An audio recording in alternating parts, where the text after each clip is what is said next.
In the quiet German town of Kulmbach, 1881, a boy named Hans Wilsdorf was born.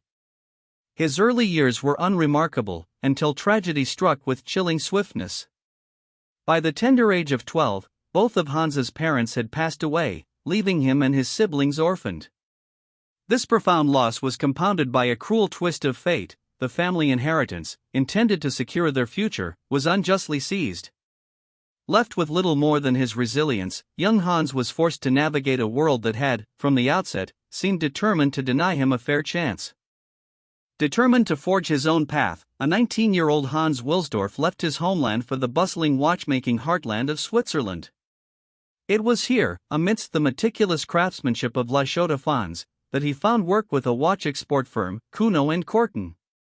This wasn't merely a job, it was an immersion.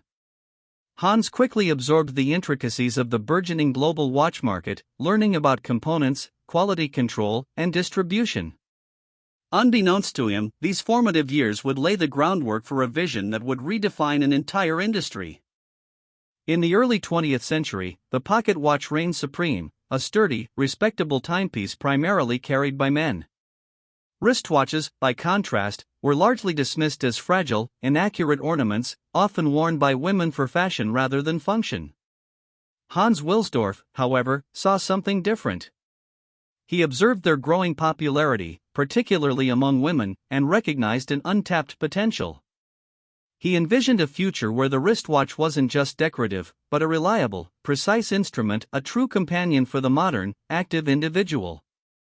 Armed with his radical vision and an unshakable belief, Hans Wilsdorf made a momentous decision. In 1905, he left his job in Switzerland and moved to London, a hub of international commerce. Despite the earlier injustice that had left him with little capital, he partnered with his brother-in-law, Alfred Davis, to establish his own company, Wilsdorf and Davis. Their initial focus was distributing Swiss-made movements, cased in London. It was a modest beginning, but for Wilsdorf, it was the crucial first step toward realizing his dream of creating the finest wristwatches in the world. Hans knew that for his revolutionary wristwatches to succeed, they needed more than just quality, they needed an unforgettable name.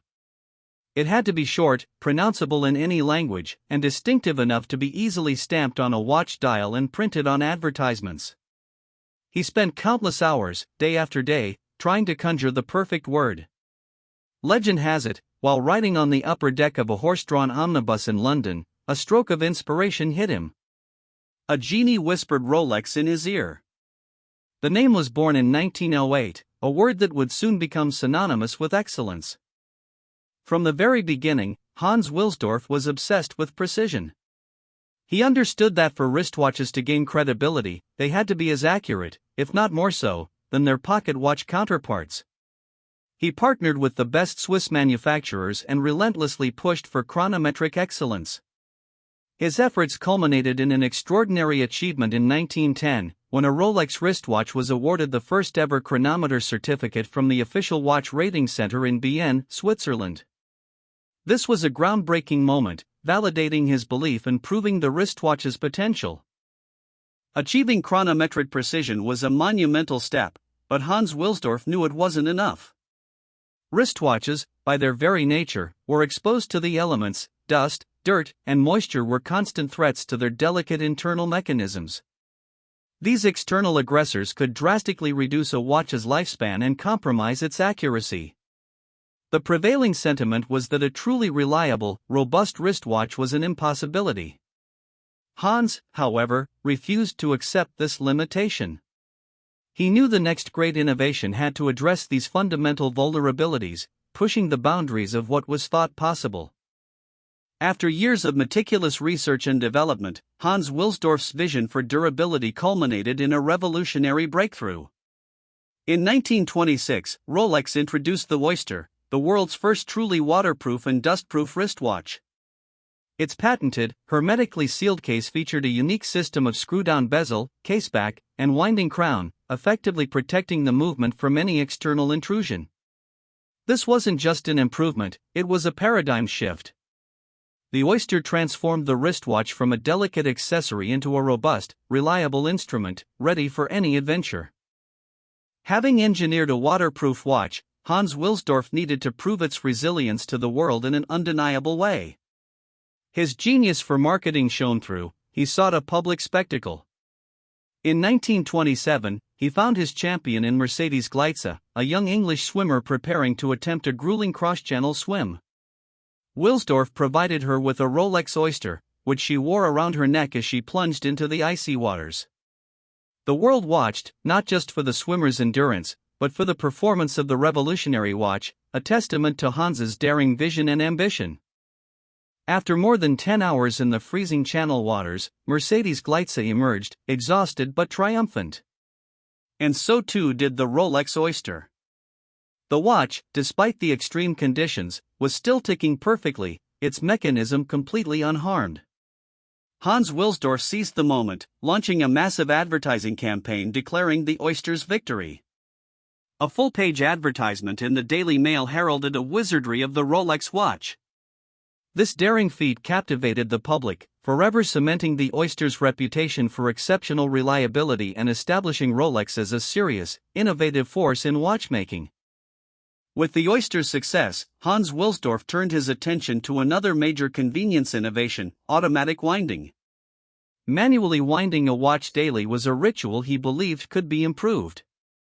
In 1931, Rolex introduced the perpetual rotor, a groundbreaking mechanism that allowed the watch to wind itself using the natural motion of the wearer's wrist.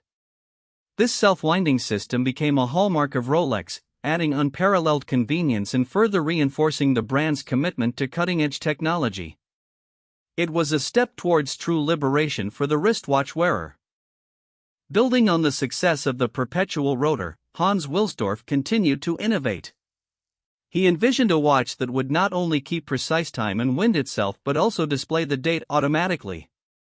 In 1945, Rolex unveiled the Datejust, the first self-winding wrist chronometer to display the date in a window on the dial. This elegant fusion of practicality and luxury further solidified Rolex's reputation for anticipating and meeting the desires of its sophisticated clientele. The Datejust quickly became an icon, a testament to Wilsdorf's relentless pursuit of functional elegance. As Rolex's reputation for innovation and quality soared, Hans Wilsdorf recognized the strategic importance of aligning the brand with the pinnacle of Swiss watchmaking. In 1919, he had already anticipated this shift by moving the company headquarters from London to Geneva, Switzerland. This move was more than just a change of address, it was a definitive statement. It placed Rolex at the heart of luxury horology, cementing its identity as a true Swiss watchmaker and further elevating its international prestige. Geneva became, and remains, the spiritual home of the brand he so meticulously built. Hans Wilsdorf's journey was defined by an unwavering philosophy, a relentless pursuit of excellence, coupled with an astute understanding of marketing. He believed that a superior product deserved to be championed with conviction. He personally oversaw countless details, from technical innovations to global advertising campaigns. His hands-on approach and dedication to quality were legendary. He didn't just build a watch company, he cultivated a culture of precision, durability, and aspiration, proving that even a small, seemingly overlooked accessory could be transformed into a symbol of unparalleled status. The story of Rolex is inextricably linked with the extraordinary life of Hans Wilsdorf. An orphan whose inheritance was stolen, he could have easily succumbed to despair. Instead, he channeled that adversity into an unyielding drive for success. From conceptualizing the reliable wristwatch to pioneering waterproof technology and self-winding movements, his vision reshaped an entire industry. What began as a bold venture by a determined young man transformed into a global powerhouse, its watches gracing the wrists of leaders, pioneers, and adventurers, each a testament to Wilsdorf's improbable journey from nothing to global icon. Even in planning for his death, Hans Wilsdorf demonstrated foresight and generosity. Having no children of his own, he ensured that his life's work would continue to thrive, free from external pressures. Upon his passing in 1960, he bequeathed the ownership of Rolex to the Hans Wilsdorf Foundation. This private, charitable trust ensures the brand's enduring independence and its commitment to quality and philanthropy.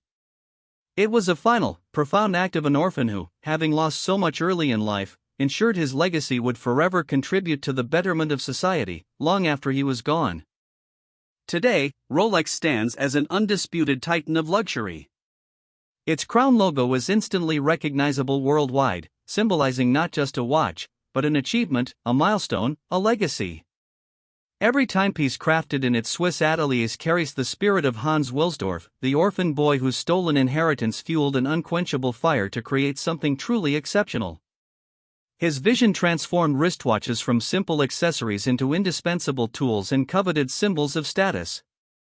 The story of Rolex is a powerful reminder that even in the face of immense adversity, an unyielding spirit and a clear vision can build an empire that stands the test of time.